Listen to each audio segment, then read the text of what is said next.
Hameln, ou Hamelin em inglês, é uma cidade na Baixa Saxônia, um estado da Alemanha, no centro-norte. Encontra-se ao longo do rio Weser, a sudoeste de Hannover, ordinária da abadia de São Bonifácio, fundada por monges no final do século XVIII. Era um centro comercial que dependia da abadia de Fulda até 1259. Muitos de nós já conhecemos o flautista de Hamelin, o caçador de ratos do conto popular dos irmãos Grimm, que sequestrou as crianças de uma cidade por motivos vingativos, ao não ser pago por seu trabalho. Mas você já se perguntou se tem algum fundo de verdade nessa história?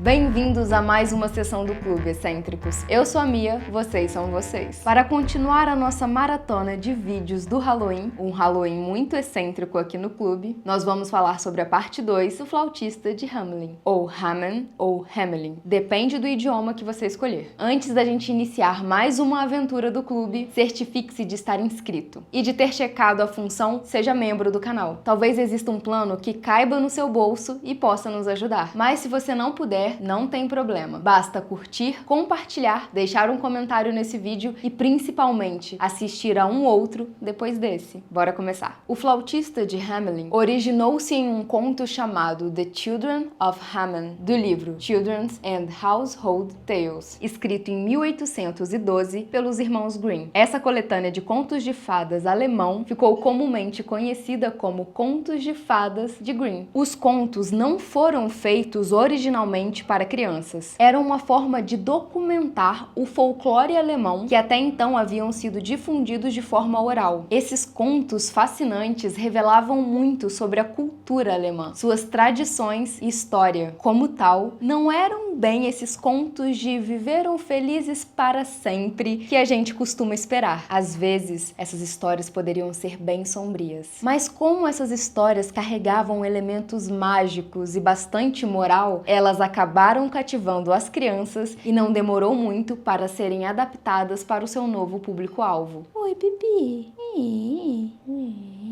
Pedaços de eventos históricos bizarros aparecem nos contos de fadas dos irmãos Grimm, e com o flautista de Hamelin não é diferente. A história nos mostra a importância de uma boa governança e nos adverte contra negociações desonestas. A história se desenrola na cidade germânica de Hamelin, em 1284. A cidade estava sofrendo com uma severa infestação de ratos, e é nesse momento que um homem aparece com sua flauta e com roupas em xadrez ou multicoloridas. Ele promete ao prefeito livrar a cidade dos ratos por uma taxa, 1000 florins. A música que toca com a sua flauta atrai os ratos até ele. Depois disso, ele conduz as criaturas em transe até o rio Weser, onde todas elas mergulham e se afogam. No entanto, o prefeito se recusa a pagar a taxa. No dia 26 de junho, dia de São João, o flautista volta à cidade. Em alguns contos, ele está vestido de caçador e com um chapéu vermelho. E dessa vez ele toca uma música diferente. Enquanto os membros adultos da cidade frequentam a igreja, o flautista toca sua flauta mais uma vez e assim atrai 130 crianças da cidade. Dependendo de qual versão da história, ele as levou para um lago ou para uma caverna, e nenhuma delas foi vista novamente. A maioria das versões concorda que 3 crianças ficaram para trás, mas a versão que eu contei para vocês tinha apenas uma. Na versão onde 3 crianças ficam para trás, uma delas tem uma dificuldade de locomoção e não consegue acompanhar o flautista, mesmo querendo. Uma outra tem uma deficiência auditiva e não consegue ouvir a música, logo não é atraída. E a terceira não consegue enxergar, logo ela não vê o caminho. Quando os adultos saem da igreja e veem as crianças indo embora e não conseguem fazer nada, são essas 3 ou uma criança, dependendo da versão da história, que contam o que aconteceu. E o resto é história. Dependendo da faixa etária da criança que você for contar essa história, eu sugiro editar um pouquinho e parar ali no prefeito pagou pelos serviços do flautista e todos viveram felizes para sempre. No entanto, se você deseja dar uma moral truzeira para sua criança, pode contar a história fielmente. E se você quer uma lente um pouco mais investigativa sobre o que realmente aconteceu em Hamelin, continua aqui. Se esse conto evoca um medo universal, algo pior por baixo da superfície, um fundo de verdade. Os irmãos Grimm e Robert Browning, um escritor inglês, podem ter moldado essa lenda em arte, mas a história, ao que parece, é provavelmente baseada em um incidente real. Uma placa inscrita na fachada de pedra da casa Pied Piper, uma residência privada datada de 1602, placa essa semelhante a uma anterior, é um testemunho explícito do mistério. A inscrição diz: Anno Domini, ano do Senhor, 1284, 26 de junho, dia de São João e São Paulo. 130 crianças, nascidas em Hamelin, foram levadas para fora da cidade por um flautista vestindo roupas multicoloridas. Depois de passarem pelo Calvário de Koppenberg, elas desapareceram para sempre. Mas essa inscrição não é a única pista. Uma entrada nos registros da cidade de Hamelin, datando 1384, lamenta-se que passaram-se 100 anos desde que nossos filhos partiram. O vitral da igreja de São Nicolai na cidade, construído no século XIX, ilustra o flautista conduzindo crianças brancas fantasmagóricas, e o manuscrito de Lüneberg do século XV, um relato alemão antigo do evento, junto com 5 versos de memória histórica, alguns em latim, outros em baixo alemão, todos se referem à história de 130 crianças ou jovens desaparecidos em 26 de junho de 1284, seguindo um flautista para um lugar chamado Calvário ou Koppen. O flautista, então, mais do que o conto de fadas, tornou-se um emblema desse mistério profundo. O que aconteceu com as crianças de Hamelin em 26 de junho de 1284? As histórias são inúmeras. De acordo com o coordenador do projeto do Museu de Hamelin, Rigby Reimer, uma das maiores teorias atuais sugere que as crianças ou os jovens participaram de uma migração em massa de alemães para a Europa Ocidental por conta de uma crise financeira. Nesse cenário, o flautista desempenha o papel de um recrutador. Essas pessoas eram responsáveis por organizar a migração para o leste e dizem que elas vestiam roupas coloridas e tocavam instrumentos para chamar a atenção dos colonos. Embora alguns historiadores acreditem que os jovens emigraram para Transilvânia, mas é a teoria de Hugh Yudaf a mais aceita. O linguista alemão sugere as regiões ao redor de Berlim como as mais prováveis, em uma área que agora é o leste da Alemanha. E ele apoia essa teoria por evidências de nomes de lugares. Ele descobriu que sobrenomes que eram comuns em Hamelin naquela época aparecem surpreendentemente nessas regiões perto de Berlim, que ele localiza como centro da migração. Essa teoria também se apoia nas evidências de que essa região, recém-liberta da Dinamarca, estava pronta para a colonização alemã. Lembrando que esse local é a Alemanha agora, mas um dia não foi. Em uma teoria da colonização, é dito que as crianças entraram na caverna e saíram na Transilvânia, ou seja, foram para o leste para formar a sua própria colônia. Jack David Zypers, um estudioso de contos de fadas, apoia essa teoria com um documento que mostra que uma pessoa havia ido para Hamelin naquela mesma época para receber recrutas que iriam colonizar partes da Europa Oriental. Teorias mais fantasiosas também aparecem. Alguns historiadores sugerem que essa lenda diz um pouco sobre as cruzadas infantis que aconteceram no século XIII, que era parte da onda das cruzadas para colonizar a Terra Santa. Alguns argumentam que essas crianças, jovens, morreram por conta da peste negra, embora as datas não coincidam. A parte fantasiosa é só essa, que as datas não batem muito bem. Que tinham cruzadas infantis é uma realidade. Mais intrigante é a teoria que aponta o fenômeno medieval dança-mania. Coreomania ou dança-mania foi um fenômeno social que aconteceu na Europa entre o século XIV e XVIII e era constituído por grupos de pessoas, às vezes centenas delas, que dançavam de forma descontrolada e bizarra, impulsionada por uma sucessão de pandemias e desastres naturais. Conhecida como Dança de São Vito, está documentada como a Praga da Dança, surgindo na Europa continental já no século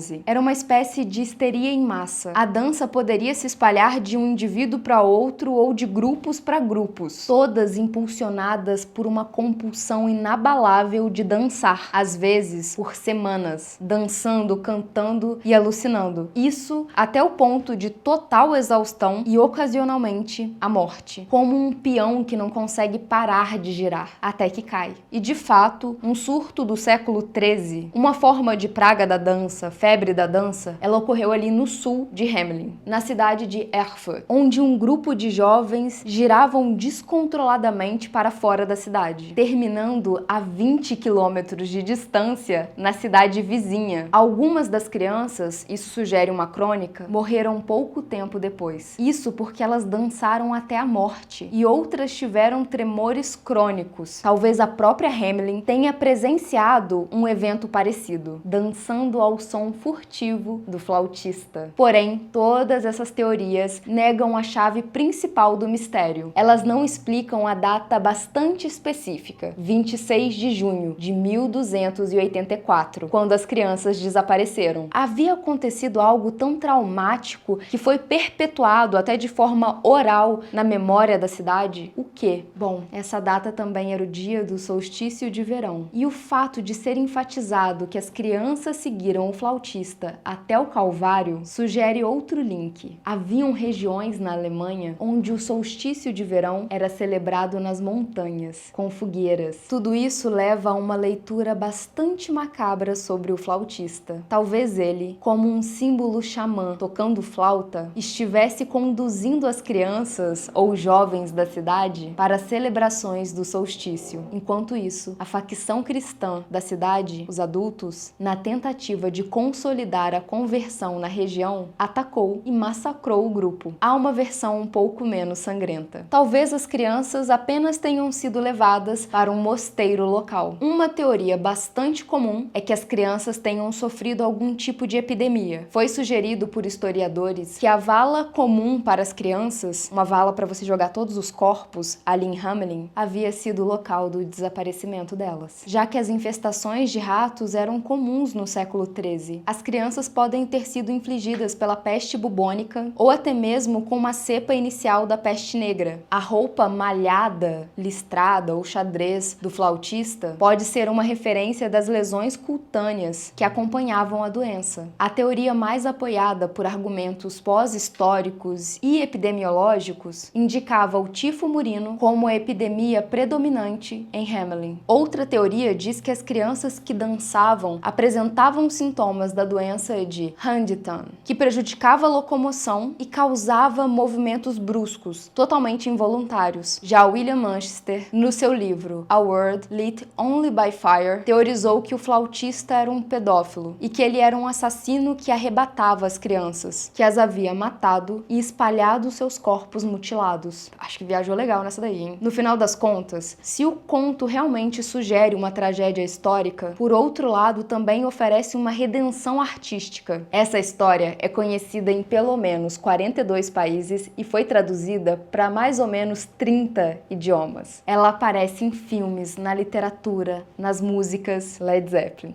O flautista é uma herança compartilhada por muitas pessoas. E essa herança cultural nos conecta. A gente acaba gerando um laço entre Brasil, Alemanha, Rússia, Estados Unidos, França e assim vai, porque as histórias nos unem. Tchau!